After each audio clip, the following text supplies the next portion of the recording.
ప్రతి ఒక్కరి లైఫ్లో కూడా ఒక మంచి ఫ్రెండ్, ఒక మంచి గురువు ఉండడం అనేది చాలా చాలా ఇంపార్టెంట్. ఎవరికైతే ఒక మంచి ఫ్రెండ్, ఒక మంచి గురువు ఉంటాడో వాళ్ళు వాళ్ళ లైఫ్లో వచ్చేటువంటి ఏ సమస్యనైనా కూడా వాళ్ళ దరికి చేరకుండా, ఒకవేళ వచ్చినా కూడా ఈజీగా దాని నుంచి బయటపడే ప్రయత్నం చేస్తారు. సో దీనికి సంబంధించి ఒక చిన్న యాక్టివిటీ చూపిస్తాను మీ అందరికీ కూడా. ఇప్పుడు ఇక్కడ చూడండి, ఒక గ్లాస్లో 2 గ్లాసులు కూడా వాటర్ ఉన్నాయి. ఈ గ్లాసు ఒక మంచి ఫ్రెండ్,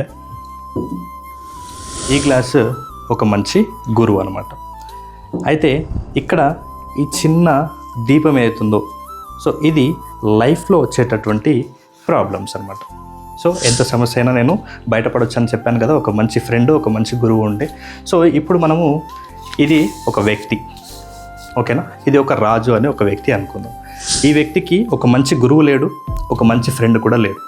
సో ఇతన్ని ఆ లైఫ్లో వచ్చే ప్రాబ్లమ్స్ ఎలా చుట్టుముడతాయంటే, ఫర్ ఎగ్జాంపుల్ ఒక చిన్న ప్రాబ్లం వచ్చినా కూడా అతన్ని కంప్లీట్గా దహించి వేస్తుంది, అవునా. సో నెక్స్ట్ ఒక విషయం మనం అబ్జర్వ్ చేసినట్లయితే, ఇక్కడ చూడండి, ఇక్కడ రాజు అన్నాం కదా, ఇక్కడ రాము అనే ఇంకొక వ్యక్తి ఉన్నాడు. ఈ వ్యక్తికి ఒక మంచి ఫ్రెండ్ ఉన్నాడు, ఒక మంచి గురువు కూడా ఉన్నాడు. సో ఈ వ్యక్తిని జీవితంలో వచ్చేటువంటి ప్రాబ్లమ్స్ తన మీద ఎలా ఇంపాక్ట్ ఉంటుందో ఒకసారి చూడండి.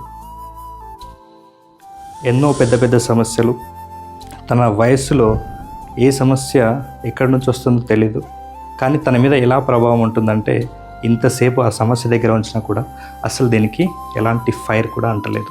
అంటే ఒక మంచి గురువు, ఒక మంచి మిత్రుడు ఉంటే ఆ వ్యక్తిని ఎంత పెద్ద ప్రాబ్లం వచ్చినా కూడా తనకి ఎలాంటి సమస్య లేకుండా ఈజీగా ఆ సమస్య నుంచి బయటపడతాడు అని చెప్పడమే ఈ యాక్టివిటీ యొక్క ముఖ్య ఉద్దేశం.